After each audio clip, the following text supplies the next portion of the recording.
Hi everyone, my name is Nelson. I'm Taine. And we're from Art Activism PNG. And this is the Shawk23 Podcast by creatives for creatives.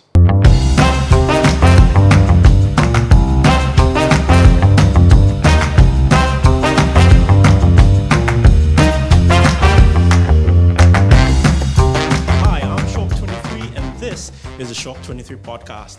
This is the podcast by creatives for creatives where I talk with other people in the creative and the media space where we share our knowledge and our experience. My guests for today are from Art Activism, which is becoming a big movement in the creative space. And I'm joined by my guests Nelson and Taine. Welcome to the show. Thanks for having us. Thank you. No, thank you for making the time to be here. I'm very looking forward to having the discussion that we're going to be having. And you guys have been doing a lot of work, especially this year. And it's I feel like responsible to give you guys the platform to talk about what you guys have been doing. But before that, here is a word from our sponsors. The Shawk23 Podcast is proudly sponsored by Smarthills Corporate Solutions. Smarthills Corporate Solutions provide IT solutions for corporate businesses and creatives like myself. They provide a wide range of products and services and are certified resellers of software such as Microsoft Office, Adobe Creative Cloud, Wondershare, and more. To find out more, please visit their website on www.smarthills.com.pg. Now back to the show. And we're back. So please tell me more about yourselves. Well, so I'll start off. So obviously, my name is Nelson. I am 26 years of age. I just graduated from the University of PNG with a degree in science. Right now, I call myself a full-time artist. I'm doing different gigs, production-wise, MC-wise, and I'm just dabbling in a lot of different things in the creative space. But yeah, that's a little bit about me. Yeah. Oh, my name is Taine, so I'm a third-year law student. Well, next year I'll be in my final year. I'm not a creative per se. I've always been passionate about art and all that sort of stuff, but I really sort of took it seriously last year when I was doing backstage work for a couple of the shows, and that's when I really found my passion for the artistic, the industry, and gauged me to sort of see and look at different ways of how I could contribute just to making it a sustainable sort of thing. Yeah. So you guys are more active in the theater space? Yes, more active in the theater space. As Taine mentioned, he did a lot of theater work with the Mosby Arts Theater. I'd say I'm more performance art. Taine's more theater, yeah. Yeah, I think that's the correct term. Yeah. It's performing arts. Performing arts, yeah. My digital artist brain is not functioning today. Anyway, you guys have started Art Activism, which I think it's become a really big movement. I think since last year. Yes. It started last year. Can you tell me a bit more about that? Yeah, so Art Activism PNG started with just a conversation with myself, Taine, and two of our other co-founders, Courtney Ella and Dan Phil at the University of PNG. I had just come back from a trip to Sydney, and I sat with them and I said, guys, why don't we pull together a bunch of young people, go to the Mosby Arts Theatre and just put on a show? And what if we get this artist to address different social and political issues through all of these different types of art? And that was just the beginning of that conversation, and we just sat there, we started planning, and we're starting to overthink a lot of different things in terms like logistics wise and everything. But I said, guys, let's just go for it. And I think on the 9th of May we hosted our first show at the Mosby Arts Theatre, and we were just shocked with just the amount of people that we were able to bring to the theatre to watch our first show. And that's when we realized, wow, this is something that's going to be really big if we just keep putting the time and effort into it. So yeah, it started off with just a conversation with myself and the three other co-founders, and now it's grown into, a really big movement in Port Moresby, and it's starting to get a lot of attraction, not just in Papua New Guinea, but outside as well. And yeah, I'm just very humbled and blessed. Yeah. Do you want to add on? Yeah, so like Nelson said, it was just a conversation in the beginning. I'm like through primary school, high school, I did sport, so I had no idea what where I could sort of contribute to his to his vision. But he's a mate, and then obviously I was fresh off doing Bottoms Up, which was one of the musicals we did, so I was super pumped after that. So I just wrote on that adrenaline, and it was good. Yeah, it gave us a chance to see with our different skill sets how we could contribute.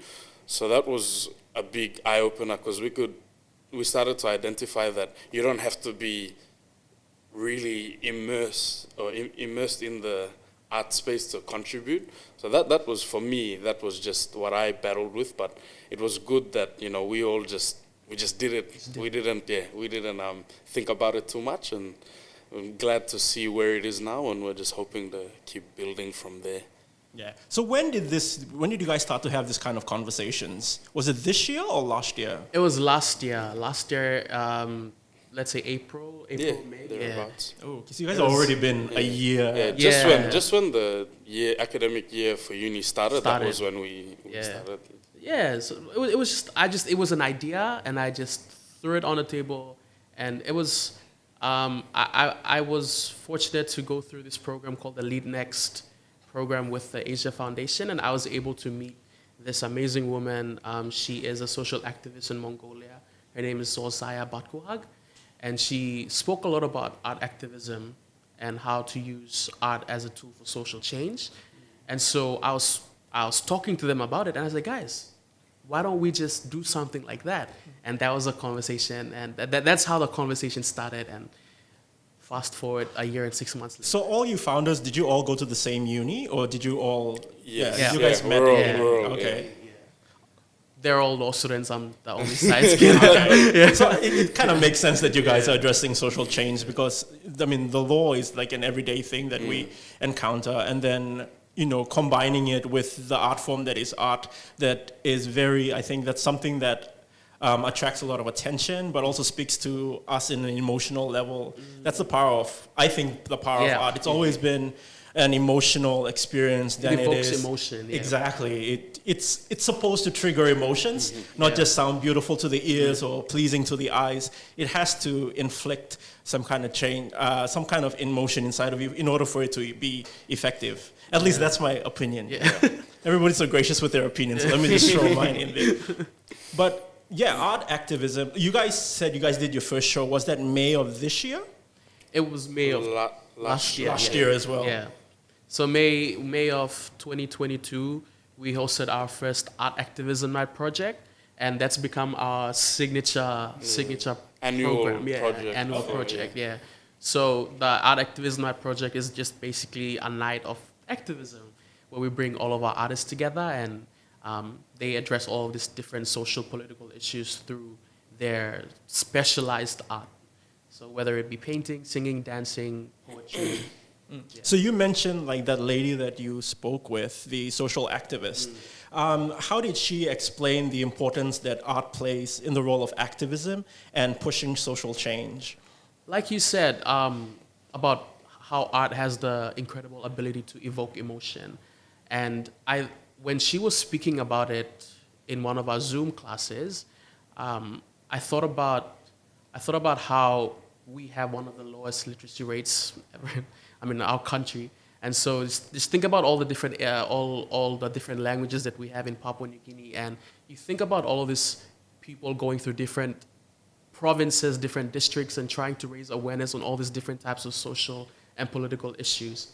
And then you think about how many people are going to sit there and digest all of these different types of information. And so that kind of had me thinking, why don't we use singing or dancing to address or to raise awareness on all these different types of issues? That will be more digestible by these different people from all these different provinces and districts. And coming back to your question, it was just how she spoke about how art was able to evoke emotion, and that made me think a lot about it. And that was one of the reasons why I pulled this team together. And I said, guys, think about it. Just think about it. And if you guys are up for it, let's do it. Yeah, that's interesting because, especially about the literacy rate, I think, I don't know where I heard this. I think it was on like somebody's live TikTok or on somebody on Facebook made a comment about book drives, about how they collect all the books and they're trying to like push them and like give those books to like communities in the schools in the rural areas.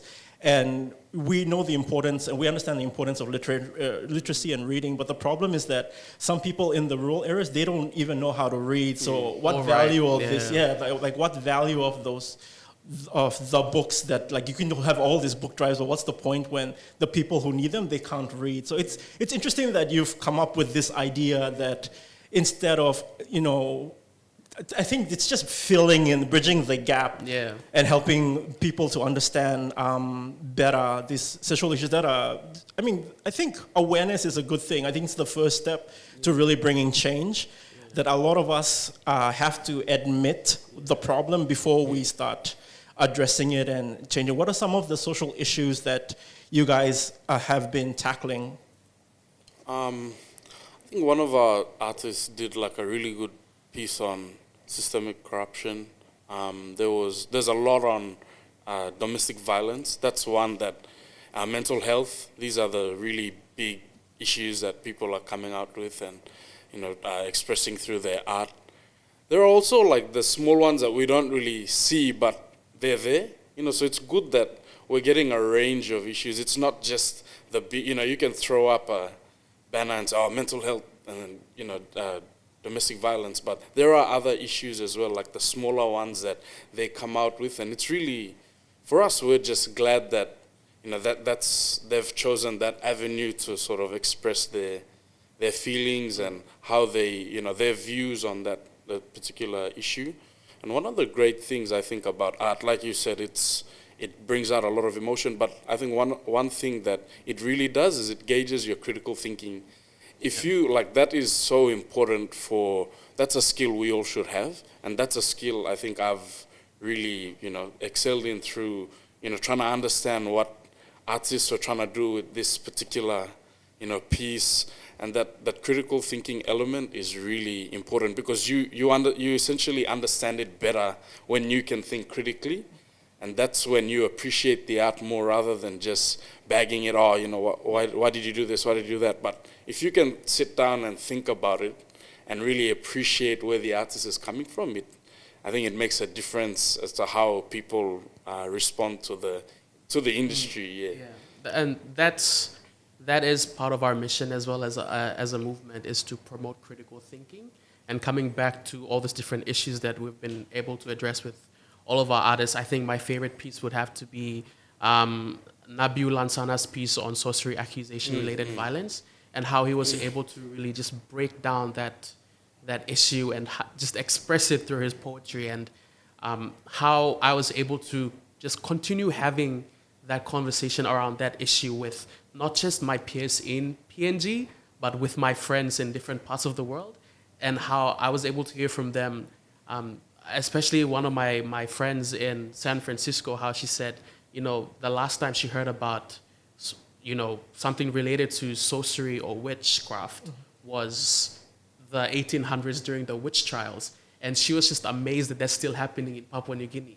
And so being able to just sit there and digest the performance, the piece, and just trying to critically analyze the piece, I think that's very important with the work that we're doing. That's very interesting. Like, you bring up points like that, and especially like the point on critical thinking, because I think empowerment is helping someone to think for themselves. I think we like to talk about beliefs a lot in here and how it triggers, like, your beliefs trigger your actions, and then you act according to how you believe or how you think. And I think, especially in social media, it's the days where everybody is just so generous with their opinions. Like everybody just wants to put in their little tutoya here and there, and it's good to have like open discussions and conversations. But the fact that it's not you just merely going out there and just doing a piece talking about a particular topic, but helping people just to have that to think about the issues about themselves. It's very interesting. And if we're having, for me personally, like when I hear things like that, I get very hopeful about the future of PNG because we need more. We all hear like people say like our attitude and our mindset is the problem, but I don't hear a lot of people addressing it, that if in order for us to change our mindset, we're going to have to face and have a lot of difficult conversations. And especially, I think, I can't remember where I read, but it says that in order for you to change a belief, you have to introduce doubt. You have to make the person like question. There has to be a questioning of the existing belief before. And I think that, I think there's a difference between open-mindedness and like just believing whatever you have it. So for me personally, I think open-mindedness is actually it's not believing it straight away. Like you think about it, you weigh the pros and the cons, and then you either choose to accept it as truth, or you accept it as the right thing, or you don't. You reject it. It's entirely up to you. And if we can have and encourage more of that kind, just for people to have the freedom to think and to open up, then I think, there's gonna be some good change in the future. Yeah, I mean, at the end of the day, our main goal is to start conversations, whether it be positive or negative. That is our goal. Whether someone's having all this negative emotions, or whether someone's saying something negative about our piece, they're still talking about it. So that's just our main goal. And we were able to spark a whole debate competition with one of our pieces, so that was a win for us. So yeah, just having the conversation, because I believe that the first step to real change is through a conversation, and that's what I did with these guys, and that's where we are now. So yeah, it's good. It's very healthy to have good debates, not just screaming matches here and there, but like really presenting your evidence and then supporting, and it's not shouting blindly. Art is a very big class. And I think when people say art, they mainly think about like visual art, painting, and like artists, but what are the different kinds of art forms and the different kind of artists that you work with in art activism? So at the moment, we've broken down our team to different categories and different teams. So we have the painters, who are the palette navigators. We have the dancers, who are the dance activists. We have singers. We have writers, poets who do poetry, spoken word, poetry, slam poetry. What else do we have? Shutter activists. So the photographers, and then we're trying to get people like that. I think sculptors, people that do So and just designers, appeal to different forms of art. Because like what I've realized is there are things that wouldn't have been considered art way before that are now so relevant, like they're art forms. So basically, like if you've got something you're doing and you don't think it's art, it's not art yet. When people start doing it, then it becomes so that's why it's so important for like you with the podcast. There's so many podcasts now like that are popping up, and it's so good because that's a form. A couple of years ago we were like, oh, is that a form of communication, all that, but now it's so prevalent, and it's actually easier to communicate on a podcast now. We're realizing, and it just goes straight into mainstream when you're doing it, recording things like this. Yeah, I mean, thank you so much. First of all, it's good that we're adopting like new solutions and new ways of, I think, communicating and like just talking about and just sharing our ideas. And it's good to know that that art has many art forms, and then you're introducing and working with a lot of artists. But you're like, for Taine, you're someone who does not come from an artistic background, but you're providing support. What are some of the ways for people who don't feel like they're creative or artistic, but they still want to show support? How can they? What roles are there available for them? I think it's just so for me, because I didn't really understand it at the start. And you have that mindset like, oh, it's not for me. I didn't grow there. I didn't grow up in that sort of background, so I won't do it.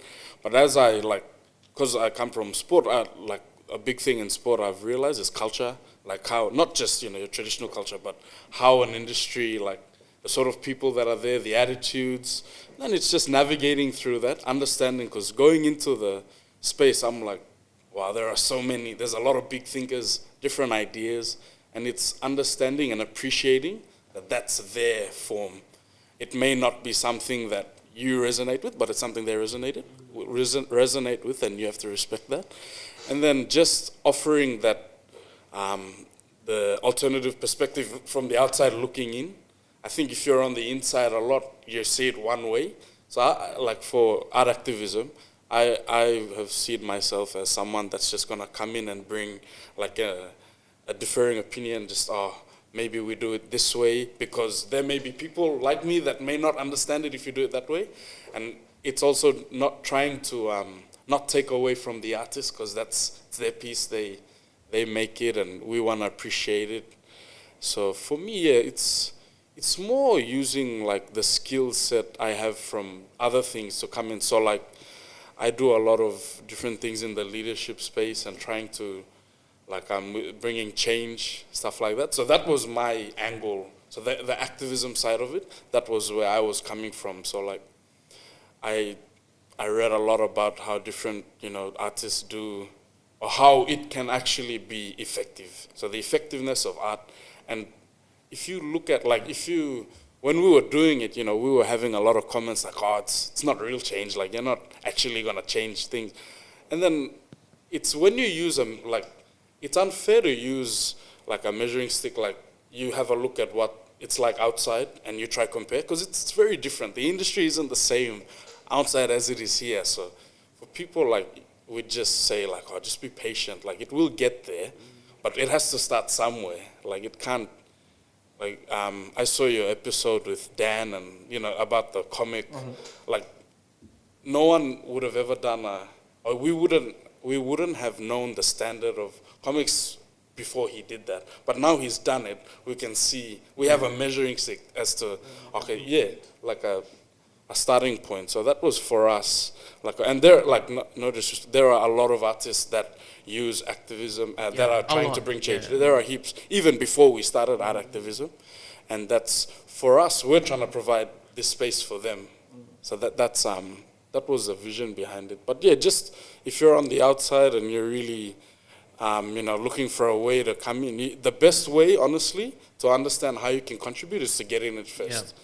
If you think about it a lot, you won't. Yeah. So that would be my advice. I can't fully explain how, because before I got in, I had no idea what I would contribute to the space. Yeah, and I'd like to think of art activism as an intersection of three of my passions: storytelling, art, and youth empowerment. And so a lot of young people have been reaching out to our Instagram page and asking, hey, I don't sing, I don't dance, but how can I help out? And there are so many ways that they can help out. We have a backstage crew. They're basically the engine. We call ourselves the engine room, but they are the engine room. They're the reason why, our shows are a success. So there's so many different ways that, young people can join the movement, whether it be backstage or, standing at a stall and selling hot dogs, stuff like that, yeah. Yeah. It's great that it sounds like it's just something for everyone and everybody has a place.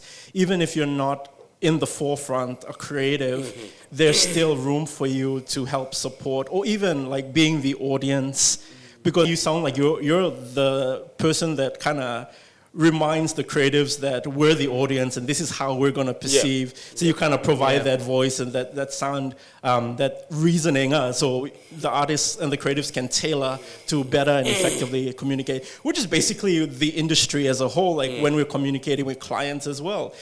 It's most clients don't understand the creative process or what creatives go through, and our job is to break it down for them to understand and to explain the result and how we can help them with their brand, with their business, whatever it is that they're hiring us to do.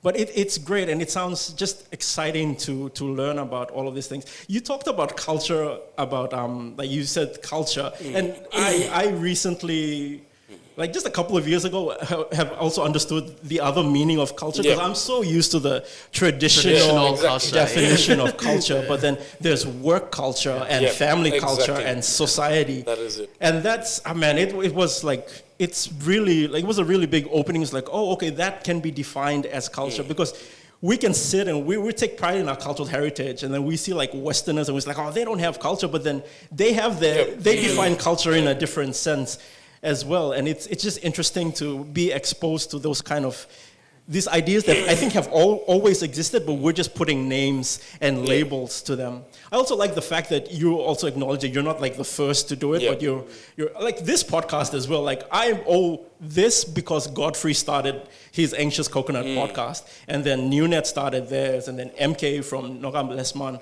they started, and I had the confidence to start this one because they've already done it as well. So like, it's just, everybody's just, I think we're kind of adding blocks and a brick and helping build upon. And it's good to give credit to the people who have gone before us and who have paved the way, who've made it a little bit easier for us to establish ourselves. And then I think that's why it really gives me a lot of purpose in when I do things like this, is that, you know, when I'm gone, at least my legacy is that I leave something for the next generation. At least it's a one step easier for them to do whatever they aspire to do. At least we've come before and we've done this. I also like that, like just the idea that helping to create and to help, because I mean, not create. What I'm trying to say is that you being in the art space, you understanding what creatives go through and what they do the entire process. And that's been my hope for this podcast, is to just take a peek behind the curtain. It's like, we put out all this work, but it's good for you to take a look behind and see, especially the thinking process for creatives. That's an entirely exhausting process of its own, of how creatives put ideas together and how they pick, and you know, why they choose the kind of colors or the themes or whatever it is they do. It's an entirely big, deep, sometimes exhausting process, like being a creative, but exhausting. It's good. And like, you guys talk about the feedback, and you know, it's gonna be a slow, like, I think at first it's always a grind. That's why they call it a grind. But as we progress, it's just a lot of perseverance and determination. How have you guys dealt with the criticism? It's been all right. Like, comes with the territory. You'd be naive to go in and with something, you know, that's sort of new, and you know, you're always gonna get that feedback, like, oh, what is this? How are you actually doing? And it's good for us, because like I was saying earlier, we gauge the mindset of where we are, and it actually helps us. In essence, we're like, okay, this is the gap. This is like, when you look at your worst comment, you're like, that's it. That's the groundwork. I mean, that's where we have to start from. We have to and it's all just like education, basically. Like, if you know about the industry, you're less inclined to, you know, just comment blindly.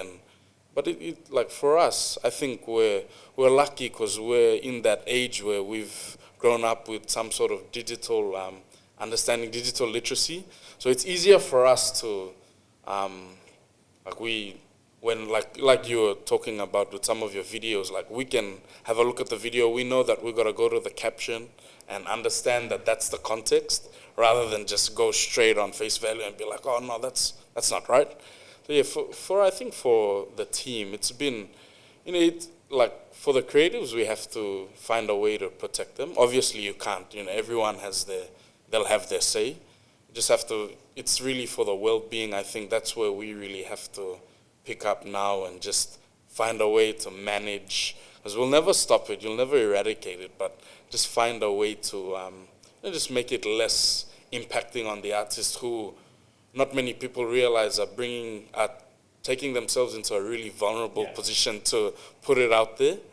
And that's the sort of stuff that will hurt the industry if they take it to heart. And it's just, so that's one thing I think we've been discussing, just how to counsel and just make sure that, you know, they don't take it personally, because I mean, for me as the director and as someone who's been creatively, who's been stepping into to direct all the different shows that we've done, of course, I would take it personally when someone criticizes my work. And so the first few months of getting all these different criticisms and all these different comments, I was really hard on myself. But, having people like Taine and others who, like he mentioned, did not come from an art background, and they've just been very level-headed, and they've just been able to keep me grounded and remind me that, we're still allowing them to have that thought.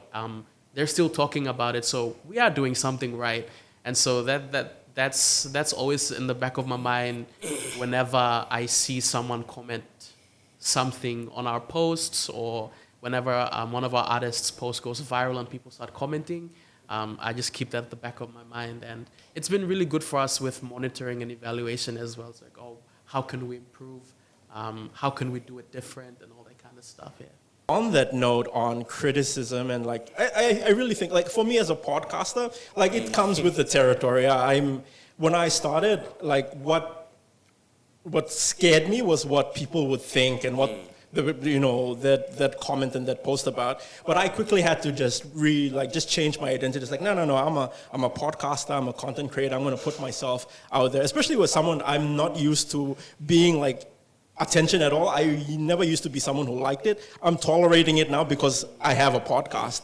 But I'm quickly realizing that feedback is important. Whether it is positive or negative, it helps you. And being someone who filters criticism, I'm open to criticism. I'm someone who's been taught at a very young age that to filter your critics.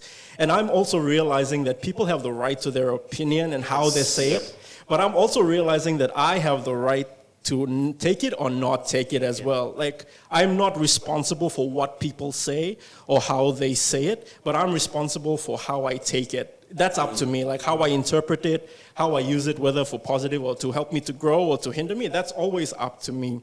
And it's good everybody's going to be criticized, especially if you're an artist and a creative, you're going to put your work out there.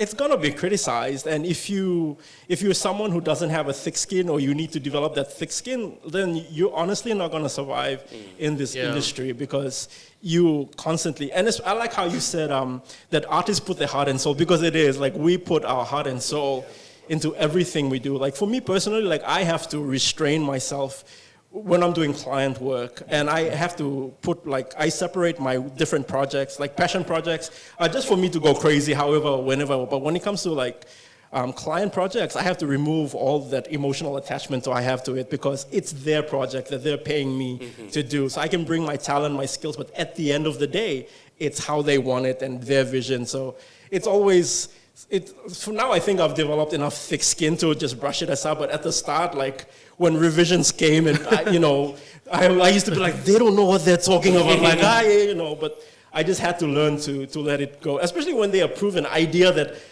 it just doesn't work for me. It's always off-putting in a bit, but I'm no. This is a business transaction. And it's just to any creative out there, this is part of the job. We're going to be people who are going to be in the midst of criticism and all of that, and we have to learn how to take it. And it's always important to know that people can throw, but how you receive and what you do out of it is always within your power. You can always ignore and move on, as long as it helps you. Especially this podcast, sorry, I'm really going into this podcast. One of the things that I've learned is some people have really, really good criticism. They just don't know how to say it. They're just quick to just parapa, boom, boom, boom. And they don't understand how it will affect the person receiving it. Some people are not used to harsh words thrown at them. But if you can, just try to remove and try to listen to what they're actually saying, you can actually adjust, or you can ignore. It's really up to you. But anything that benefits your growth is important. Yeah, and I think that's a really great message from you for all of our artists. Majority of our artists are below the age of 26. Our youngest is 15 years old. And most of them, when we do a show, they're either doing it for the first time, or it's either their second or their third show. And so they're still getting used to it. And so when their work is recorded and posted online and you get all of these different criticisms, they come back to us and they ask us, oh, did I do well? Did I not do well? So what you're saying now is actually a really good message for our artists. And I think Taine has done a very wonderful job trying to come up with different toolkits for our artists. And I think one of them should be, building digital resilience, especially in this time and age where everything is posted on social media. Well, he's a lawyer, so that world, that culture is, it's brutal, and they have to argue for a living. So I think it's just it's part of the job. But I mean, especially like if they're that young, I think they're at the age where they're figuring themselves out, and it's really easy for you, especially when you're that young. I think you get a lot of your validation externally instead of internally. Exactly. So they're just trying to figure out, and they're just trying to get approval from their peers and the external. So it's important to separate, like not let that affect your identity. You have to be sure of who you are, and that's okay if you haven't figured that out, I think. So I think everybody's figuring themselves. Like I grew up in the place where people told me that you had to figure yourself out by the time you were 30. And by the time I turned 30, I was so lost. And I'm still figuring myself out. And I'm like, I think that's the joy of life. I used to think of it as something that was bad, but I'm like, no, it's the adventure of life. I mean, if life was a video game, I'm just on another side mission, trying to play, trying to see what kind of quest and what kind of adventure is out there. But I mean, criticism is part of the job and part of the culture. We talked about culture earlier and just how interesting and how different like culture is. And like on that note, I think that's the beauty of like activism and creating awareness is that it exposes problems that have already existed that we don't even know. Like I'm hearing a lot of talk about like, especially in the mental health space, like I'm hearing a lot about trauma and mental health and like depression and what depression really is. And then I'm starting to see like I did a project for one of these UN departments, and they were doing like mental health awareness, and then they're trying to target people who were like victims of tribal fights. And they're just trying to educate them. And the thing is that it's normalized for them, like for them to live in fear or to that aggression and all of that. Because they grew up, they think of that as normal. And what these particular people are trying to do is trying to introduce and tell them, this is not normal. And they hired me to do like a couple of illustrated posters and all of that. But the point is like, for me, it was learning and experience like, wow, like I live in the city, I'm exposed to like different kind of information I'm learning and I'm exposing. But there are people who think, these kind of things that happen to a day-to-day are normal and they should accept it. And it was incredible, like, because they were trying to target, like, this is the signs of depression and this is the signs that you're depressed or you're anxious or you are actually traumatized by what you're going through. And it was just eye-opening to know that this kind of problems have always existed, and that's been kind of, and people have been swept it under the rug and say, it's part of our culture, it's a part of our way of our life. And now, like for me, like learning about it and trying to seeing it and trying to understand it, it's been, I mean, it's good that you guys have this platform to do something about it, even if it's just opening people's eyes to say, hey, this is actually what's happening. Real. Yeah. We've realized after our first show that probably 80% of our artists wanted to address mental health. And that's when I realized that, okay, we need to do more pieces on mental health and just allow these young people to let it out on stage. Because I believe that the first step to healing is just talking about it and letting it out. But then the danger of it is we're not professionals, right? We don't know how to handle it if someone gets triggered on stage or someone in the audience gets triggered. So it's just been, it's kind of like a battle, like with trying to address mental health in all of our different shows. But we're glad that we've been able to start a lot of conversations around mental health, especially men's mental health. A lot of our male artists were brave to speak about their experiences and address mental health through their different pieces. So that's another thing that Taine and the rest of the engine room team has been working on. It's just trying to come up with a toolkit for our artists who can handle their emotions, and for us as well as the leaders of the group to be well prepared to handle these different types of situations when it arises during the shows. You guys are just learning as you go. We are. It sounds like honestly, it sounds very hectic. Like just hearing it, especially I think like men are drawn more towards mental health because we are not emotional. Like we don't make decisions based on emotions a lot. We are very logical, like creatures.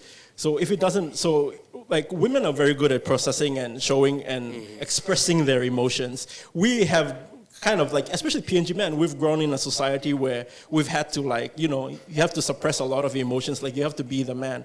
And it's often like just trying to find ways, like it's good that you're providing an avenue to release those kind of emotions and to a place to express your thoughts and to say things out loud. Like for me, I discovered journaling, which has been very, very helpful to me. And especially when a time where I was just very, very low, I was like at a point where I was really severely depressed, and journaling helped me to like put my thoughts on paper and help me to understand what I was feeling, but what I was thinking. Not only that, but where do these things come from, and where am I learning these things? Especially in terms of mental health, I'm drawn towards self-improvement because understanding myself and how I think and how I talk, because I used to be someone who had very low self-esteem and very poor self-image, and I had to do a lot of digging, and that's basically through writing and through reading to find out where those voices came from, because you don't just talk negatively of yourself, you learn it from somewhere. You don't you don't treat yourself badly, or you learn how you treat yourself from someone. And I've learned that it's usually from a parent or from your parents or how you were raised. It's always in childhood. And the thing is that these are very westernized ideas and philosophies, and sometimes it does not agree with our culture. It's not agree, I think it's just new. It doesn't marry up. Yeah, and people kind of, I've found that when you kind of have these kind of conversations, people kind of look at you a bit weird because it's just foreign. And for me as well, like I've heard it, it's like, it doesn't make sense, but I'm reading the books and then listening to like other people really break it down. And especially for me, like in my journey, I'm like, oh wait, this makes a lot of sense because I'm experiencing it, and then learning how to undo all of that. It's very fascinating. And then for you guys to take that and put it into art form, I think it's just going to create like so many good pieces. Yeah. I'm talking as if I've attended a show, but I haven't. I have to make much more effort. No, I will. I'm kidding. No. Just coming back to men's mental health. Just being able to see all of our male artists just being able to talk about it has been a win for us, because like I said, like you mentioned, men's mental health isn't something that's very talked about in Papua New Guinea. And not just in Papua New Guinea, in other parts of the world as well. Yeah. And so it's like a movement now, people are like yeah. But yeah, we just realized that the first step to healing is just talking about it, and journaling is a great idea as well. I'm a writer as well, so I just write stuff down, and my first piece that I gave to my word masters, I call them word masters, which are the writers to perform, was my first piece ever, and that was after the death of my little sister, and I went through like a little, mental state, that's what I want to call it, but just being able to talk about it and allowing people to listen, and that's just been a win for us as a movement. Yeah, what was I talking about? Yeah, sorry. What I realized was that there is always this fear that you're alone and you're the only one going through it. But when I had the opportunity to, like, a friend just offered, to listen to what I was going on, and I vented and I opened up. He kind of opened up and was like, hey, I've been there. And then I realized that the more I talked about it, there's actually people who are going through it, but they also feel the same isolation, and they don't want to be vulnerable, because we're taught to be strong. Like as men, we're taught to be strong. We're taught to hold, especially like at a funeral. Like when you're at the death, you have to be the strong one. You have to keep the family together. It's really, really hard to express your grief, but then you have to be strong for your family. And it's healthy to start talking about and creating places for people to open up and be like, no, like it's okay. And it's good to know that there are other people who are going through it as well. It makes the process a bit easier to get through. Yeah, I think that's how we've been able to bring in a lot of young people, they've been able to resonate with a lot of the young people's pieces that have been presented or performed on stage. You know, would get messages like, "Oh, I read this piece, I resonate so with it. How can I be part of the movement?" So just being able to see other people, you know, going through something that you're currently going through, I think that's one of the how should I say this? That's how other people are being able to gravitate towards the movement. Yeah. So do like your artists and your creatives, do they draw from their own personal experiences? Yes, they do. Okay. So a lot of It's it just is, not like you're throwing a topic. yeah, and it's very personal for them. So they you'll realize that like they'll do 2 or 3 pieces, but it's on one topic because they've just got different ways to.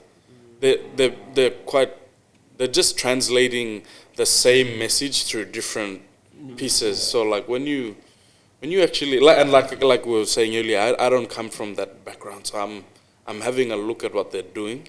And I think someone that's really taught me a lot about that, just working with him, is Andrew Kuliniasi, because he's some of the pieces that the plays and the dramas that he's come up with. You look at how he structures the whole thing and how, and it's like working backstage. Especially, I think you get an advantage because you're watching it from the back and you're also understanding why it's supposed to look that way on stage.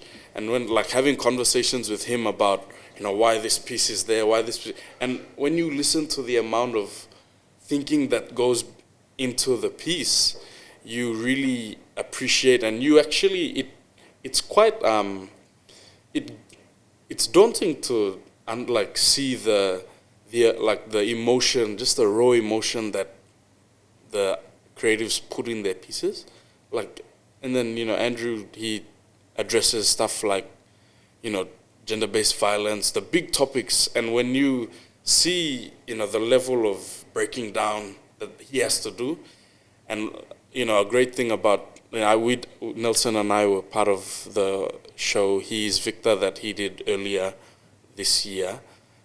We went through like education on, you know, the different topics that he was going to have us, the topics that he was going to address in the show. And for us, for me, that just made it so much more like clear as to what we're trying to do, and that's for me, that's the activism. That's the sort of thing that the level we're trying to get to, where we can break down, you know, all those different layers of why it's like that. Like when you look at like, so, you know, the different props, even the props on stage that you're moving on and you're moving off, you don't understand when you're watching it why it's there and why it wasn't there in that scene, you know. And yeah, for me, I personally think being backstage, like, that's where you just digest. That's where the magic happens. Because you're looking at when, you know, like a couple of times, a lot of the artists or the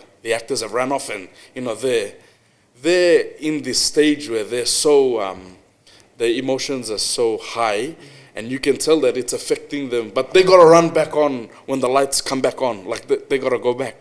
So just seeing that has just made it so much easier to appreciate the amount of work. So that's why I just say, like, you gotta go there to understand it. You cannot sit back. And because the industry is like, you know, I'm not gonna say it's young. It's art in PNG has been here for thousands of years. And then it's just the, you know, moving with the times sort of thing. So when you actually go there and you understand where it's come from to where it is now, and the good thing about it, I think, for you guys as creatives is it's still it's not a young industry, but it's still gaining traction slowly. So you guys are in the box seat as to how, you know, 20 years from now, how it's going to be viewed. And like we were talking about earlier, the culture behind the industry. And for you guys, you know, it's like, we still haven't got to defining fully what the artistic industry is here. So like, you're so lucky to have these different, and you're blessed to be in an age where we've got cameras and mics and, you know, all this sort technology, of equipment. is making it's just it's made it so much more easier for you to translate your piece, and then it will slowly define the culture of the industry as you go on. Yeah, I think as a performer, I think it's very important to draw from, you know, your own experiences, because that's when you're able to really connect with the audience. And even though our word masters and our palette navigators, our painters and our writers, you know, they're the only two groups, I think, that really just, you know, speak from their own experience and express their art through their own personal experiences. Whenever I speak to the singers or the dancers, I tell them to just try to draw from their own personal experiences. And we do this. We have like a show circle before every show where I tell everyone to close their eyes, and I say, you know, think about all the women that have lost their lives through this thing that's what do you call sorcery, accusation-related violence. Think about all the young people that have taken their own lives because they were not able to talk about their emotions, and just being able to let them tap into that space before getting on stage and performing is very important, because they know why they're performing. They know why they're presenting these different pieces, and that's how they can be able to really connect with the audience. And yeah, I think that's very powerful. Yeah, I'm just trying to digest everything. It's just good to be. I mean, for me, you just talk about like suicide and like people, like young people. Whenever I hear like a young person has taken their own life, I think of all the potential that's just lost. And like you have your whole life ahead of you, and then for you to be in a place where you can't talk, or you feel like it's wrong for you to be a burden on someone else, or you feel like no one will understand what you're going through. And then you feel so alone that you just have to, your only solution. There was this quote or this post that I heard about people who take their own lives. It's not that they want their lives to end. They want that version of that life to end, to be over. They want to live. They just don't want to keep living that way. And they think that the easiest way is just to end it. And that's why, for me, like going into self-improvement has opened a lot to see that I'm always in control of what I'm in control of, and then trying to adjust. And it's good to know that not only, like, this is not a surface level activism where it's all for show, that you're bringing artists and creatives who have lived through this experience. But I was on TikTok the other day, man. TikTok is becoming my favorite app now. From being anti-TikTok to being like, and I don't know, have you guys heard The Golden Boy, the Korean show about that little boy? I haven't watched that one, but I've heard a lot about it. I was gutted. It just made me realize that kids notice Child psychology. Everything. It's very important. And this poor boy was being interviewed, and he was like, "What do you think about your dad?" And he's like, "Oh," and he's like 4 or 5. He's a kid. He wears like cute glasses, Little kid. man. And then he just like he told him, he was like, "Oh, like my dad is mean when he's angry." And then, "What do you want your dad to do?" "Oh, I just want him to talk kindly to me." That's all he wanted. Like, I just want him to say my name like softly. And then it's like, "What do you think about your mom?" And he was like, "Oh, I think my mom doesn't like me." I was like, "Why?" "Because she doesn't want to play with me." And they just asked him, "So what do you want?" "I just want my mom to play with me." And then he cried on screen. And then the camera was still rolling, and he just like, he didn't full on like cry like a child. He's like control. He was like really in control. The He maturity paused in this kid. Yeah, like a tear rolled down, and he paused it, and he was like, "Just wait a minute." And then he continued. I watched that, and I was like, wow, like. And that's just in Korea, but like just imagine Everywhere else. and especially in our country, like and like I look back at like how we grew up and how normal kids, and like a lot of these things is normalized, and now you're introducing ideas that honestly I think it's gonna be very hard at first, because dismantling those mindsets and those beliefs, challenging them. It's gonna be, it's gonna be an uphill battle, but it's necessary. I think it's necessary. Like I was on YouTube and I've been watching. There's this lady named Christine O'Donnell, and she owns a gallery in Boston. It's called the Beacon Gallery. So I reached out to her, and we've been talking about like Art is activism. So the activism side of things, and like she was speaking about the history of it and how the artists use that, and then like you guys are saying, like it's understanding the issues, and that it will be very new, and essentially activism or art activism in around the world, it's to challenge the status quo. So it's in a sense meant to make people say, oh no, like, so you sort of expose that this is the attitude. So like with a lot of the issues we've brought up, and you look at the negative comments, that's essentially disrupting complacency. It's hard to take a lot of that criticism, but that is what, when you remind yourself that that's what you're trying to do. It's necessary. Yeah, it's absolutely necessary. It's the grunt work before everything, and I that's what I want to normalize on this podcast, mate. The struggle is normal. The hard times, the criticism in the early days, man, that's absolutely normal.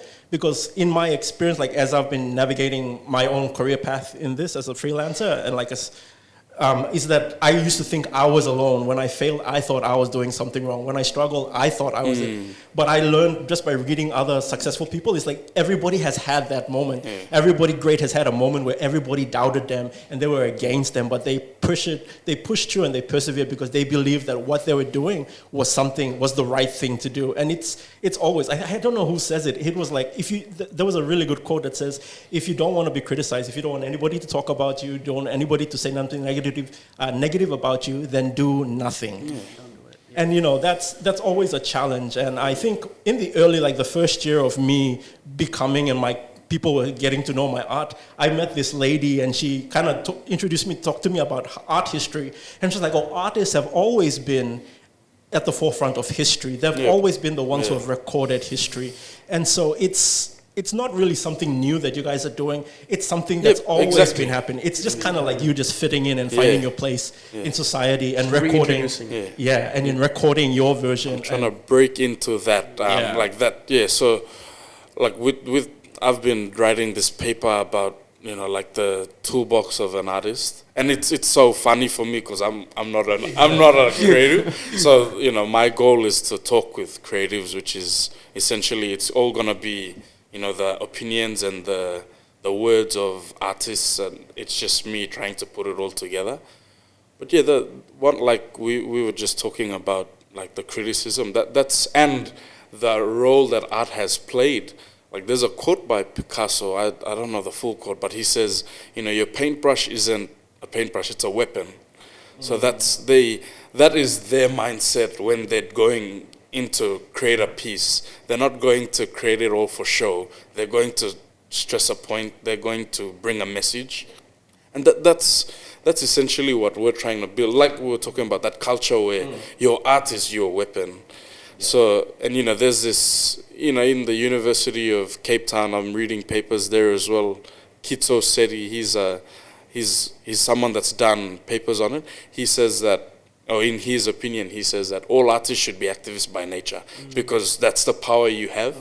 Yeah, and it's really interesting to see like all these different and how serious art is taken around the world when addressing issues.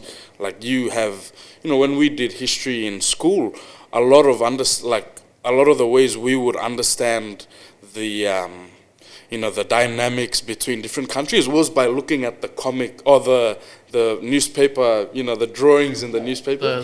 The strips, and the different, and that was how we, at school learnt, okay, so this country had, there's different, the conflicts and all that. It was all translated through drawing and captions. So that's how powerful, art can be if you channel it right. And for us, we're just trying to get that activism part right. Like there's no doubt there's so many artistic people in PNG. Like there's heaps from before our ancestors up now, it's just art. It's storytelling.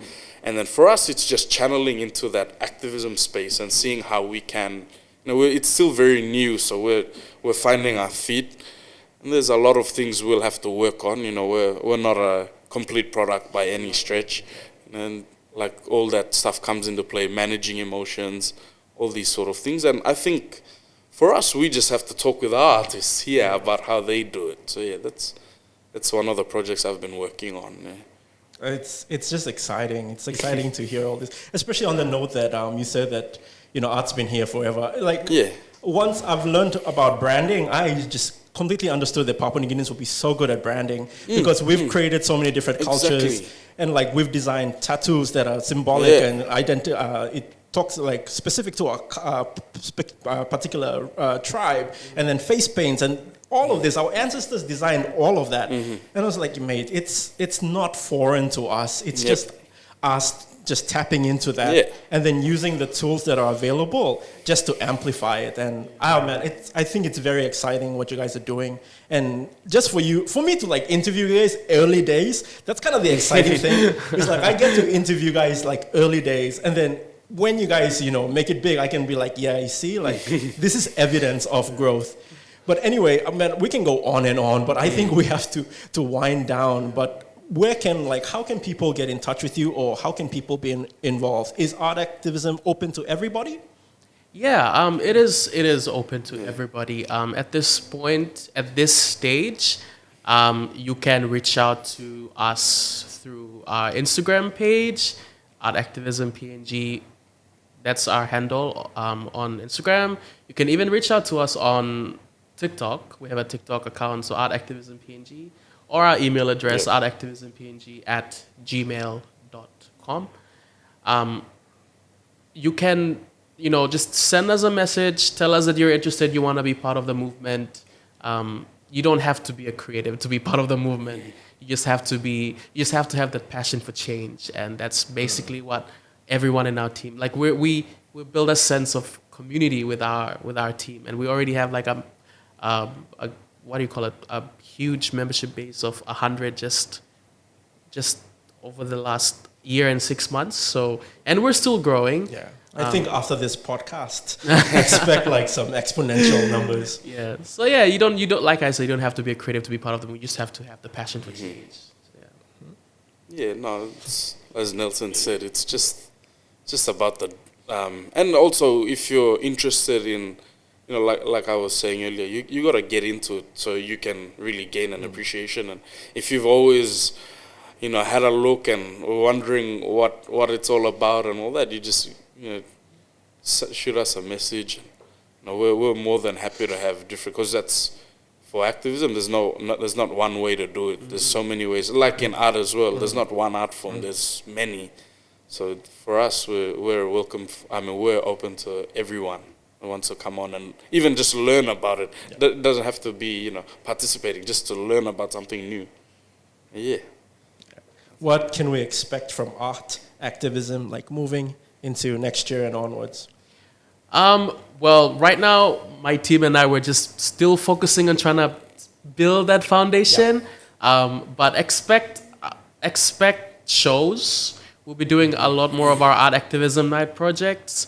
But at this stage, myself, Taine, and the other co-founders were just trying to really just build a strong foundation before establishing it into a foundation, maybe. Yeah. Any final words or words of encouragement to everybody out there, every other activist out there?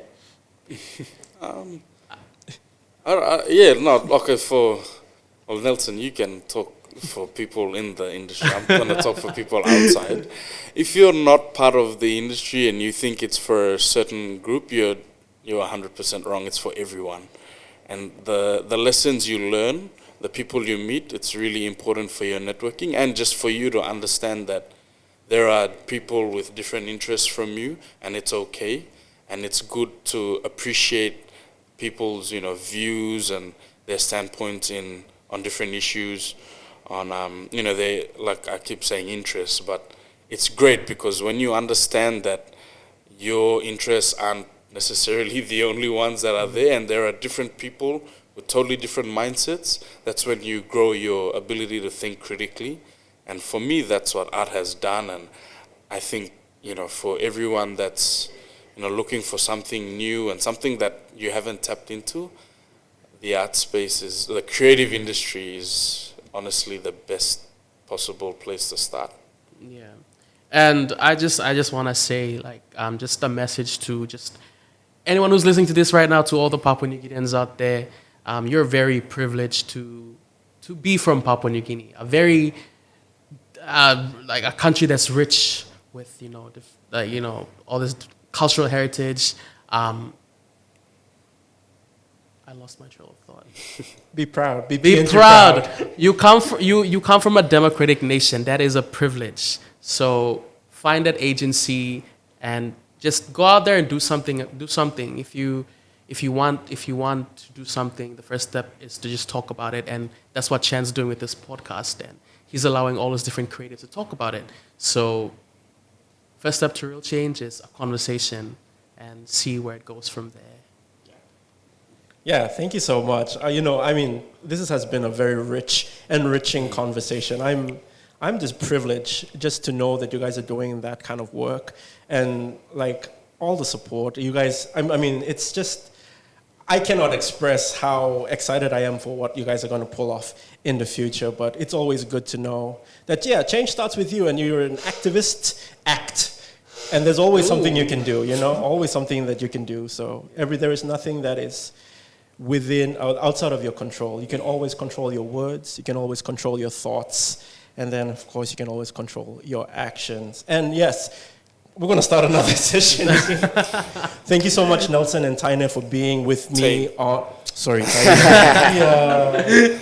I'm going to edit this out. Thank you so much, Nelson and Taine, for making the time to be on the show today. And thank you to you who have been listening to so far or watching. Thank you to all those who are watching on YouTube or on the different podcast platforms, on Spotify, on Apple, Castbox, and Google. Thank you for those who have subscribed and liked and commented, and for everybody who's been just supporting this podcast. And I hope that you enjoyed and you've taken a look at what some of the creatives and non-creatives and the impact that they're having on this industry. And I hope that it's inspired you to do something. And any small thing can lead to something big. They started with an idea, just a conversation, turned it into an idea. This podcast was an idea in my head, and it's manifested. And who knows what you can do if you just, maybe started talking about it, started gathering some of your friends, and you never know the greater impact you could have from that small, tiny idea that you have. Okay, I'm going on and on and on. Thank you so much for everybody, and please keep supporting the channel, keep supporting the podcast, and keep watching, like and subscribe, and all the YouTube stuff. And to all my fellow creatives, embrace your weird, dream big, and always remember that all things are possible to those who believe. I'm Shawk23, Haparua.